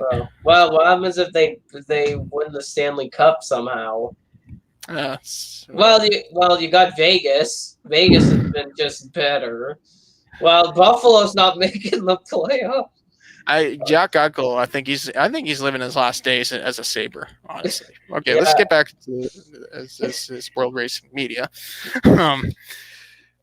So we got some races coming up. We'll start with, of course, NASCAR. We have the Cup and Xfinity guys showing up for Dover. We have a 400-mile race, round 13 of 36 for the Cup Series, round 10 of 33 for the Xfinity Series. They have 200 miles up ahead. IndyCar is back. The last performance before the Indy 500 stuff begins at the Indianapolis Motor Speedway for the GMR Grand Prix, round 5 of 17. We have 2 sports car races. We'll talk some IMSA, the Mid-Ohio Challenge for the first sprint race of the season, and, of course, the European Le Mans Series, the A1 Red Bull Ring 4-hour showcase, round 2 of 6 over there, round 3 of 12 at IMSA. Let's start off with NASCAR's Cup Series and discuss some of the history of this race. So, this track has been around. It's not 2 miles. 1 mile track. It's made of concrete. It's unapologetically tough to drive. 1969, Richard Petty won the first race. Last year, Denny Hamlin, Kevin Harvick took the win. This wins list is huge. Let's start with Jimmy Johnson. He has the most wins at Dover. 11 times he's gone to victory lane, including the very last in his career. That was 4 years ago. Bobby Allison and Richard Petty share 7 wins at this track. Of course, Richard Petty won the first one. Jeff Gordon and David Pearson share 5 wins here. Bill Elliott, Harry Gant, Mark Martin, and Ricky Rudd have 4 wins each at this track. Kyle Busch, Dale Earnhardt, Kevin Harvick, Matt Kenseth, Ryan Newman, Tony Stewart, Martin Truex Jr., Rusty Wallace, and Cale Yarborough are 3-time winners at Dover. And last but not least, Greg Biffle, Neil Bonnet, Benny Parsons, and Darrell Waltrip won at the track twice. Let's talk about the spring race here. Most team wins, Hendrick Motorsports. 10 times they've gone to victory lane. Team Penske, 6 times they've won. Roush Fenway Racing, 5 times. Petty Enterprises, 4 times. Wood Brothers Racing, but more engineering, 3 times. And these teams with 2 wins, Junior Johnson and Associates, Allgaier Motorsports, Mach 1 Racing, Melling Racing, Richard Childress Racing, Jokins Racing, and Stuart Haas Racing. 2 wins for those teams. As for the spring race at Dover for manufacturer victories, Chevrolet leads this wins list with 21. Over Ford, 13 times they've gone to victory lane. Dodge, 6 times, including the very last one by Brad Keselowski in 2012. Mercury, they've won twice, as did Buick and Pontiac, and the active Toyota manufacturer. Plymouth and Oldsmobile finished the list with 1 win each. So there you go. There's your list. Now we're in present day, 2021. There's 1 race a year. Unlike last year's doubleheader, there's 1 race and it's the spring. Now, Justin, what do we have to decide for this race? Well, like Dover's an interesting track. 1 mile. It's a tough track. You need experience here. Because a rookie in their first start here is not going to do really that good. You need some starts here. I actually got a pick for this race. I got his stats here. His stats don't look impressive, but some of his starts, he was not in the best equipment. So this driver, he has 10 starts in total here at Dover with 0 wins, 3 top 5s, 3 top 10s, 4 top 20s, 42 laps led. He has an average start 21st, average finish at 20th. He finished second here 2 years ago. He finished second and third in both races in 2019. He finished in the back in the first race because of a crash, and he finished 5th. And last time we were here, driver of the number 48. Yes, the number 48. The car number 48 is going to win again at Dover. Alex Bowman is going to win at Dover and get his 2nd win this season. and finally get 2 wins in a season instead of 1. All right, so I think you're Alex Bowman fan. You're gonna pick Alex Bowman here. I think one thing you have to look at Dover, it's experience, and no driver has that experience as Kevin Harvick does. Kevin Harvick will get his first win of the year at Dover, and get ever so closer to that 60th win. It's gonna be great. I think it could be more than just Harvick. You never know. This track might be Martin Truex Jr. He's won this race 3 times with 3 different teams. Yeah, but we'll see because he also won the last spring race at Dover. Yeah, but we'll see. It just all depends about if you have a good setup. Make sure you don't make mistakes. Pit road, you can make mistakes going it's down. very easy to make mistakes over there. Like Matt Kenseth hitting the tires at the end. Jeffrey Earnhardt backing up in the barrels. Yeah, pit road's tough at Dover. Very. All right, so let's go ahead and look at what we're going to see on Saturday for the NASCAR Xfinity Series, 10th race of the year at Dover International Speedway, 200 miles up ahead, round 10 of 33. Last year, Justin Allgaier and Chase Briscoe took the win. This is one of a few tracks that are still on the schedule for every season since this second-tier series of NASCAR has been established in 1982. Which, of course, that race was won by Joe Ruttman, a veteran. Kyle Busch leads the wins list with 5 wins. This is a pretty interesting wins count. Joey Logano won this race 4 times. Todd Bodine and Carl Edwards share 3 wins, and then these drivers have 2 wins. Justin Allgaier, Christopher Bell, Greg Biffle, Clint Boyer, Dale Earnhardt Jr., Harry Gant, Denny Hamlin, Matt Kenseth, Randy LaJoie, Robert Presley, Martin Truex Jr., Darrell Waltrip, and Michael Waltrip. Now, as for the spring race is concerned, for teams wins, Joe Gibbs Racing leads that with 6 wins. Roush Fenway Racing, 5 wins. Dale Earnhardt Incorporated and Junior Motorsports share 3 wins. Darwell Incorporated and Team 34 share 2 wins. Now, for the spring race, the top 3 manufacturers lead the wins count. 16 wins for Chevrolet, 7 wins for Ford, 6 wins for Toyota, and then the defunct manufacturers from NASCAR, Pontiac, and Oldsmobile, the 2 GM brands that are no longer in existence, they share 4 wins each, combined total of 8. And then if you add Buick, even though they're still active as a car brand, but 2 wins from them. But they're no longer in the sport. Yeah. But yeah, Dover is another tough track. But I think the series regulars, if you see that Christopher Bell and Justin Allgaier are on this list, that means these drivers spend a lot of time preparing for this race. Yeah, it's going to be interesting because we got 40 entries because, 43 and always the same 3 missing the race, owner points. And you know what? Yeah. There's a lot at stake for these Xfinity teams that are close to not making it on owner points. That got lucky in qualifying for the Daytona 300 this year with the rain out. Yeah. But think about it now. These teams, what do you do? Do you start in park? Do you just go all out? Do you bring the best drivers to those cars? What is the game plan for these guys? Because if you mess up, you might be sitting out and watching the races for the next several weeks.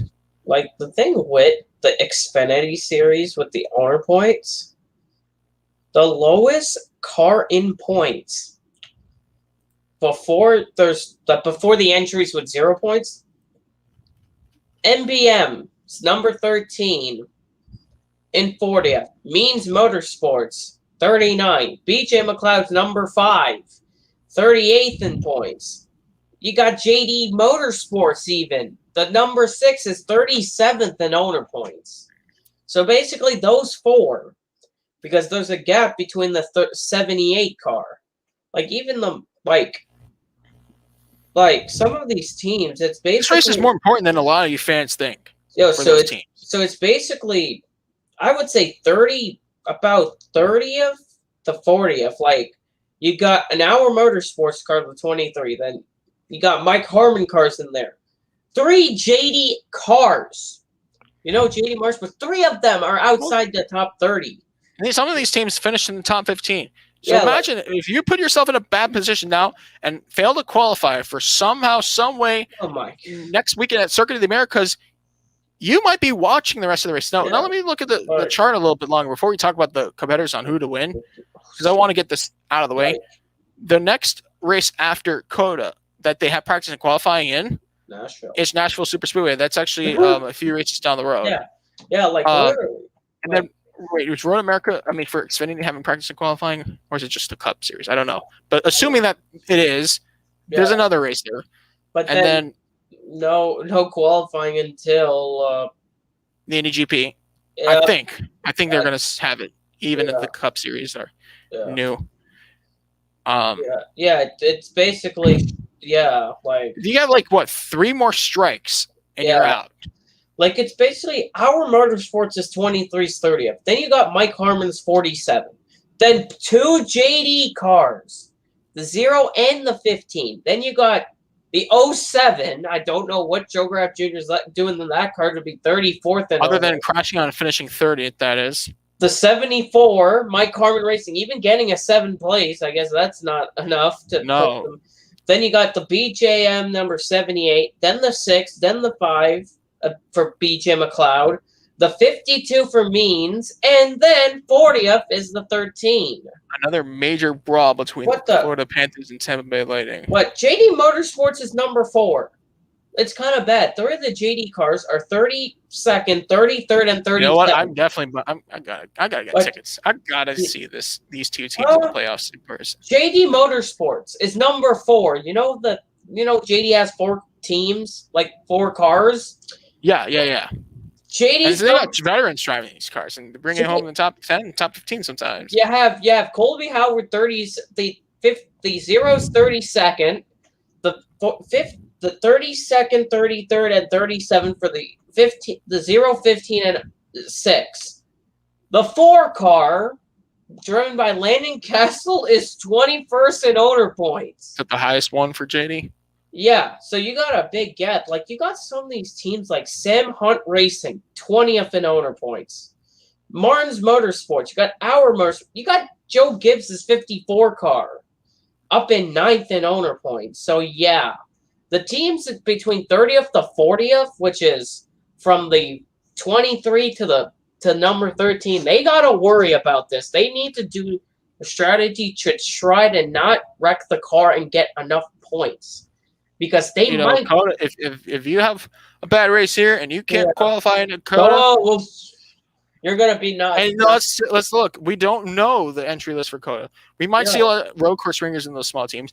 We already probably know Andy Lally is definitely going to make the most out of that opportunity.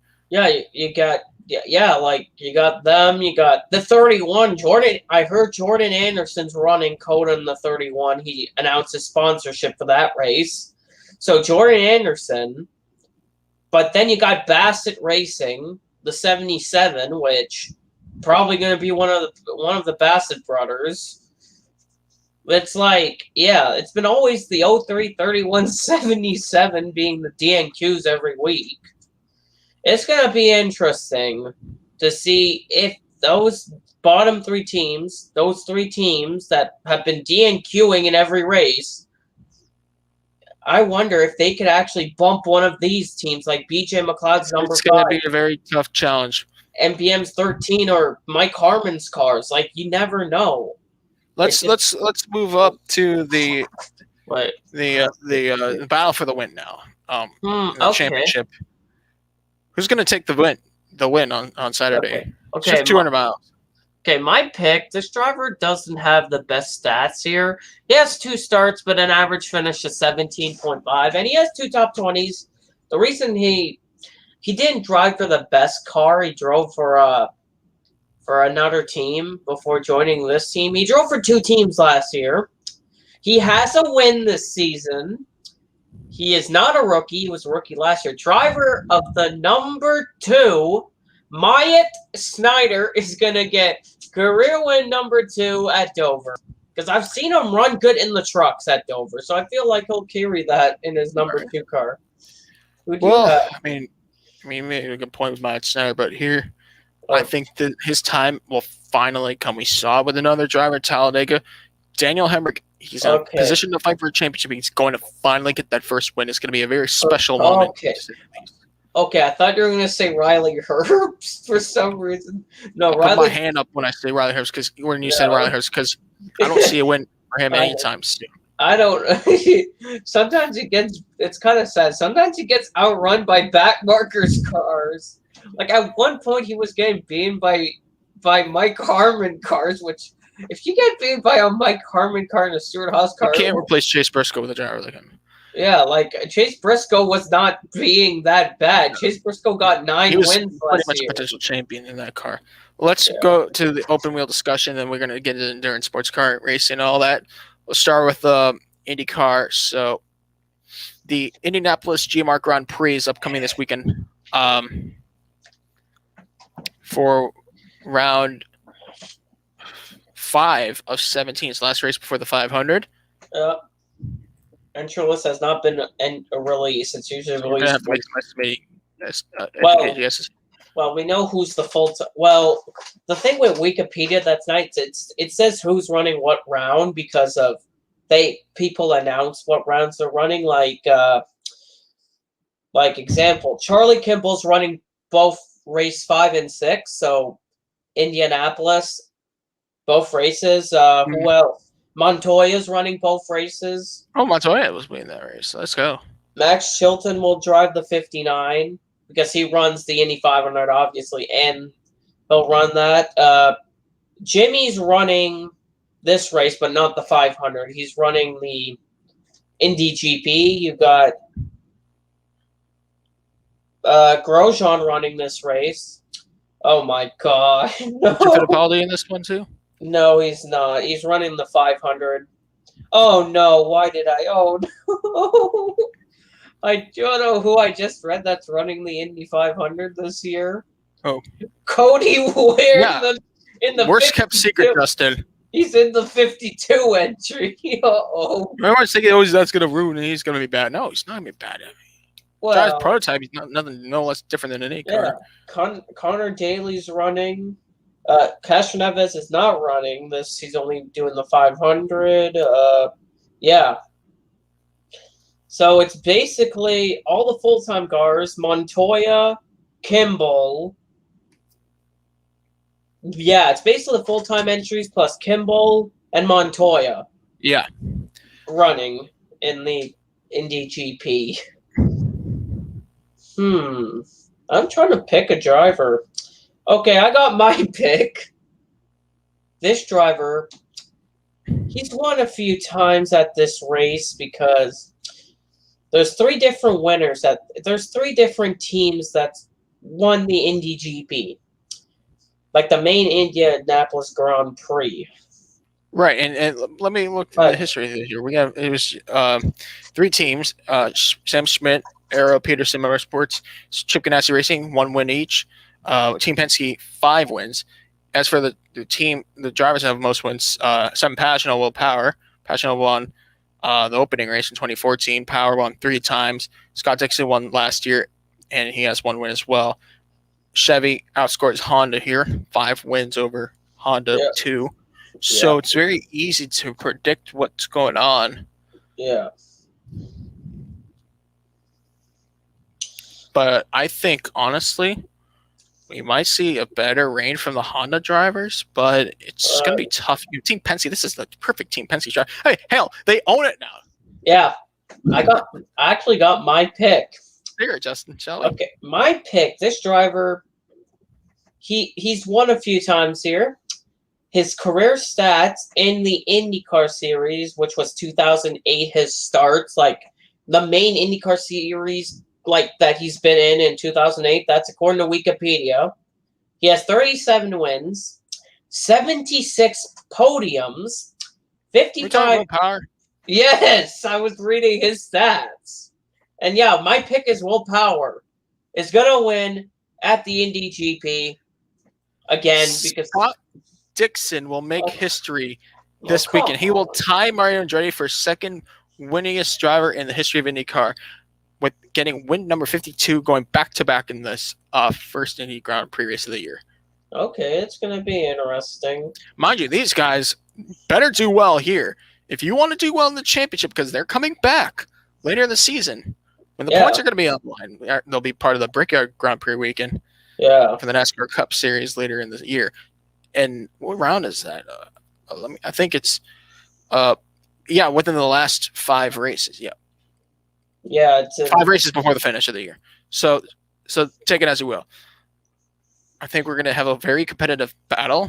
These guys are probably thinking more about the Indy 500 than about the championship in this race. And ironically, when they come back, they'll be thinking more about the championship, less about the Indy 500 when they return to the track, the road course track, that is. Yeah. In early fall. Yeah. All right. By the way, I don't think the entry lists are out for IMSA or the ELMS. IMSA it is released. I need to see it. For European Le Mans Series, I guess they're a little late on the entry list. Maybe they have some late entries coming along. Yeah, I saw on their entry list it just says coming soon. Like those movie promos you sometimes see, coming soon. Like basically that's to video and DVD. How many success? There's 27 entries. Okay. This is the first sprint race of the year, the Mid Ohio Challenge. Last year, Acura team won the Acura AOX 05, who was Elio Castroneves and Ricky Taylor were the drivers in that car that won. Yeah, I sent the entry list. All right. 27 entries. 3 of the 5 classes are showing up for this first sprint race. It's round 3 of 12. Al Holbert won the first, or who won most times as a driver, 6 wins. His team has the most wins at 7. Porsche, most wins for a make, 16. First race was held in 1963. Who better than Ken Miles would win that one with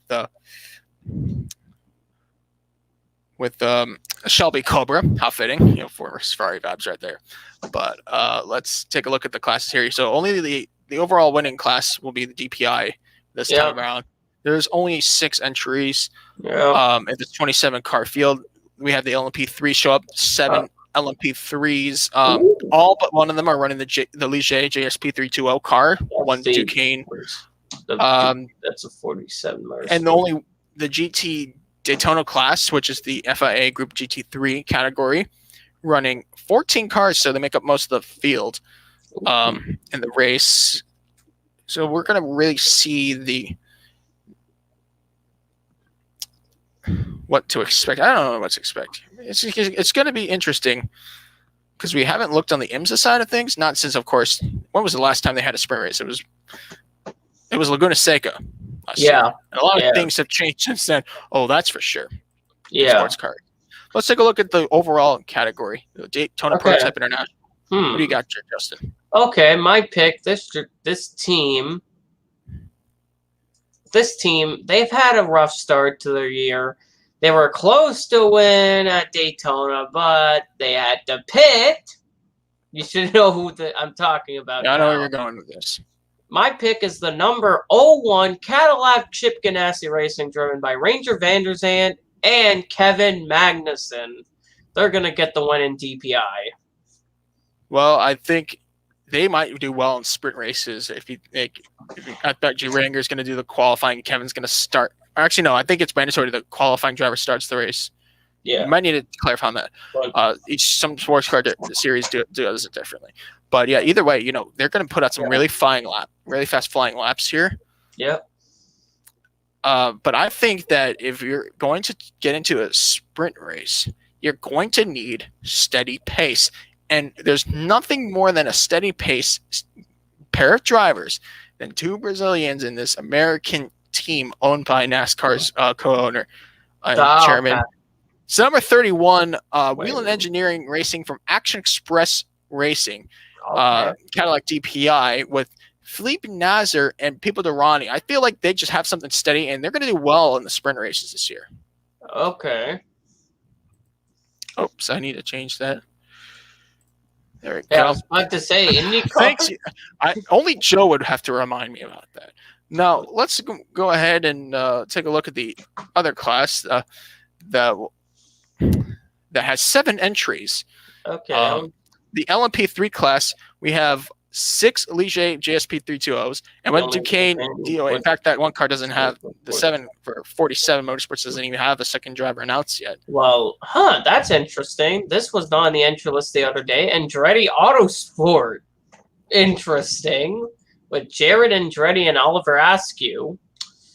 I mean, it's tough to say. I think because with the mandatory driver license rules and all that in the LMP3 class, I think we're going to see something interesting. But I think my money would go to the 74 car with Riley Motorsports Ligier, driven by Felipe Fraga and Gar Robinson. I think I've seen a lot of success from those drivers in the past. Well, in a sprint race, you're going to need. There's no room for error. Well, a sprint race for sure. Well, I got my pick. My pick is the number 54 Core Autosport Ligier JSP 320, driven by Jonathan Bennett and Colin Braun. All right. So yeah, you go with experience. I go with consistent laps. It's going to be interesting to see how the LMP3 class goes. It may definitely be more competitive than the endurance races. I think they'll share the same lap at the end, more of them. And then, of course, the GT3 class, known as GT Daytona, has 14 cars in the class for this upcoming race. And the only thing that kind of makes me question who I would pick is the driver lineups. You don't see a lot of, what's the word? Chemistry between these two drivers in here, except for a few of them. But we haven't seen them really in a sprint race position, especially for a lot of the North American endurance racing or sports car drivers that are not in an endurance race. They don't really have that help from a more experienced driver, maybe like a factory driver, as much in these sprint races. But it should be a very good showing, I'd say. Who do you got there, Justin? Okay, my pick. This team. They had 2 cars at Daytona, but they only have 1 entry. The team. My pick's the number 88 Team Hardpoint EBM Porsche 911 GT3R, driven by Rob Ferriel and Catherine Legg.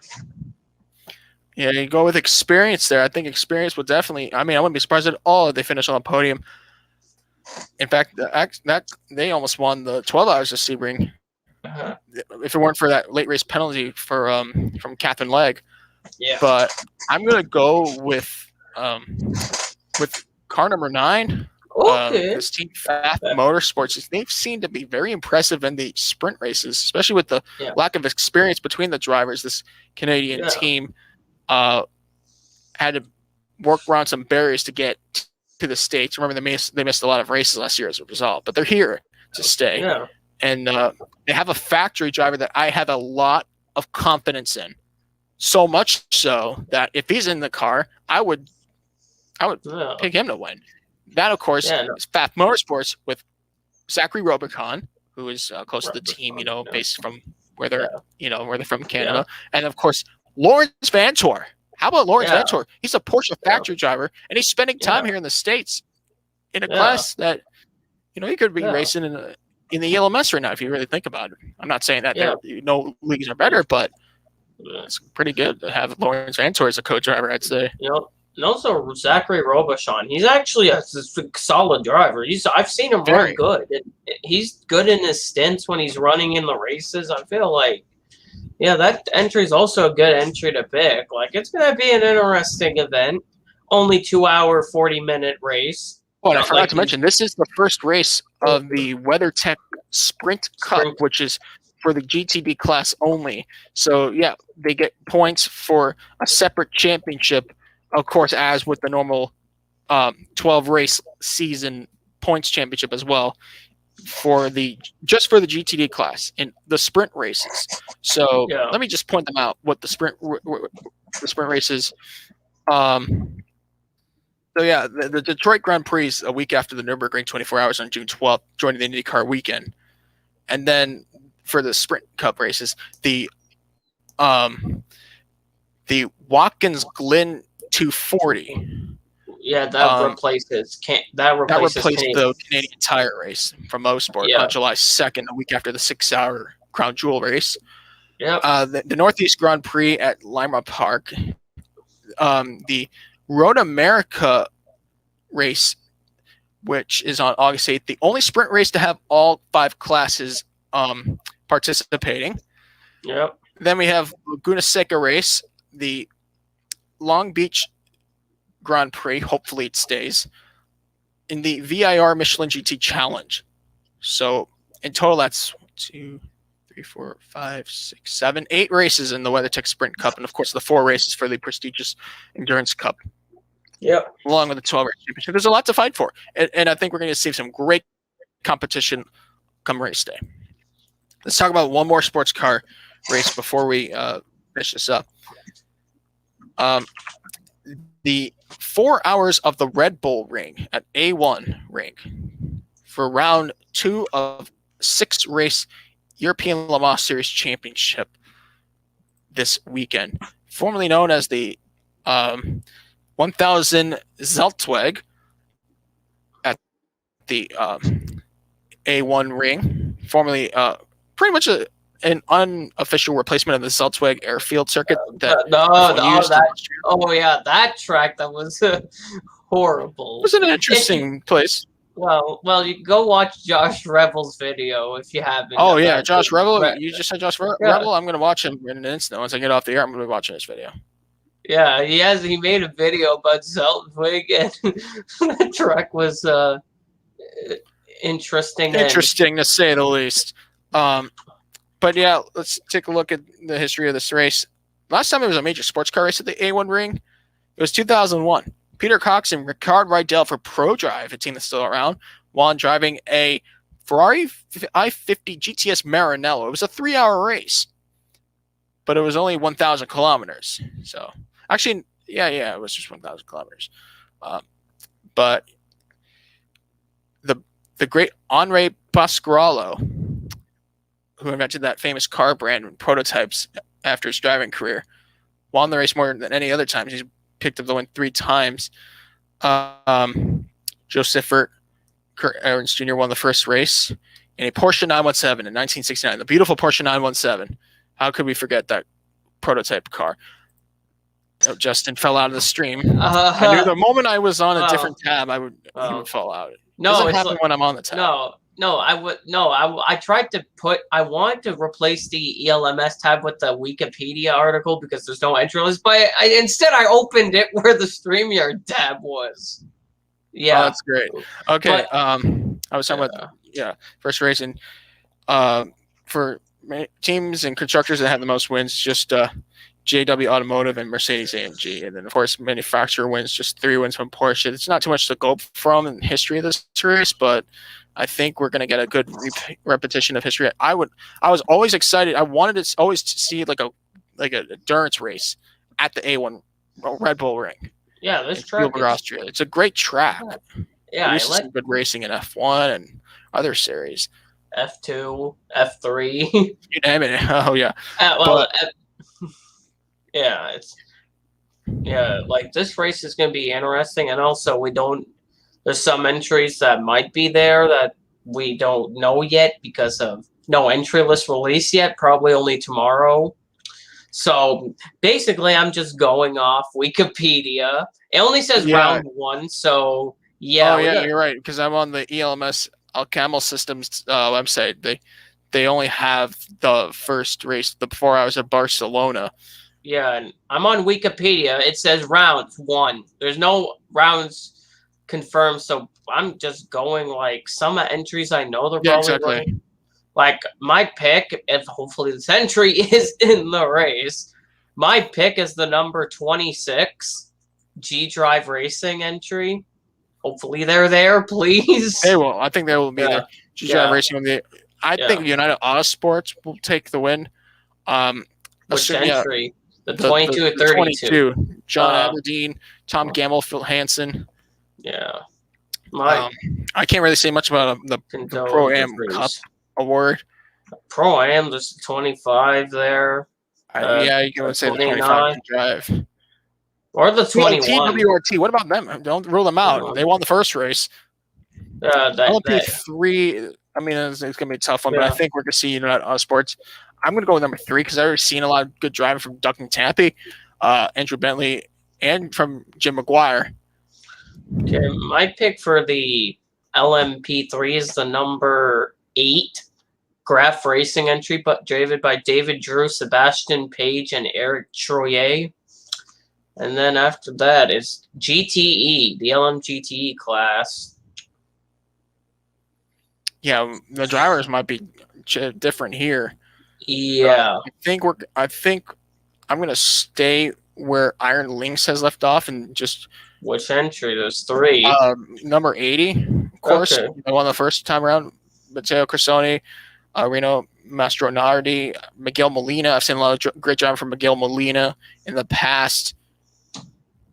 So I would feel confident in them.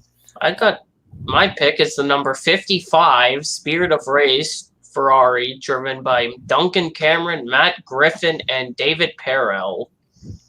I think Ferraris do have the upper end here in GTE racing in the ALMS. Yeah. Porsche will have to catch up. We'll see where this goes. It's going to be interesting. Yeah, that's probably the reason why there isn't a GTLM class for IMSA this weekend. Yeah, because and probably that's why there's no LMP2s either. Exactly. Because I think we're going to get some good racing, and a lot of these teams. A lot of these drivers, what they're thinking about? It's not much of 24 hours of Le Mans. It's actually the Nürburgring 24 hours. That's less than a month. The 3.5 weeks from now. And the big 24-hour race from Nürburgring is coming. And can Porsche be stopped? I think we are looking at a possible dominating performance by the Porsche teams at the Nürburgring. Now, last year, BMW won it, but we don't know where this is going. It's going to be a good bout, and there's also what's going on, Justin? I want to say there's also regional races. Arca East is running at Dover. I heard that also modifieds are running Riverhead Raceway. The Whelen Euro Series. Whelen Euro's back? Yep. At what track? I saw the track. I saw Jean Brands Hatch? I don't know. UK is pretty closed. It's not. I'll find it. Not that. Valencia. The racing at nice. the Ricardo Tormo circuit. Oh my! Jacques Villeneuve's in the race in the number 5, but there's only one owner that I recognize in here is Alex Caffey. He was actually supposed to drive for Andrea Moda's F1 team. That team the team never existed. It existed, but that one. Well, I was thinking about USF1, the team that Peter Windsor tried to put together. But at one point, Andrea Moda's F1 team, which was the team was owned by Andrea Sassetti, that guy. That at one point they forgot to bring the engines. They forgot the engines somehow, and that's kind of the only name that. I only recognize 2 names in this entry list for the Whelen Euro Series. Alain Day and Mark Goosens. That's the only, and Jacques Villeneuve. Those are the only names I recognize. How about Patrick Lamary? He ran in kart in 2003. Oh, yeah. Just finished of 10th twice. I don't know. How about Ulysses Dassault? He's a Wheeling Tour champion. Yeah. I also Sebastian Bleekemolen, related to Jeroen Bleekemolen. He's also running in the number 69 of all numbers to run. And it's going to be interesting for that series. Euro 2 is running. Justin Kunz, who made one truck start, remember, at Canadian Tire, driving the 0 for Jennifer Jo Cobb's team. He's running. I think we're going to get an interesting showing over there, I'd say, for the first weekend. Yep, it's going to be interesting. The Penny Series is not resuming this weekend, but next weekend on the 23rd of May at Sunset Speedway. They're in the same week as COTA, so it's going to be interesting races. It's going to be an interesting weekend. All right. Well, I think this is a good stopping point for this podcast. And once again, we do send our well wishes to the family to Neil Crompton and his whole family, as Neil announced the former Supercars driver and current Australian Supercars lead commentator for TV. Neil Crompton announced that he has started a battle against prostate cancer, and we just gotta wish him all the very best. He was on the booth this whole past weekend in the Bend, but yeah, he's a great gentleman, and we wish him all the best. And that's where we're going to leave this podcast. So we'll be back for episode 111. For my partners Daniel Ford, Justin Heber, I'm Joe Laney Pavlin, signing off tonight. Have a good one.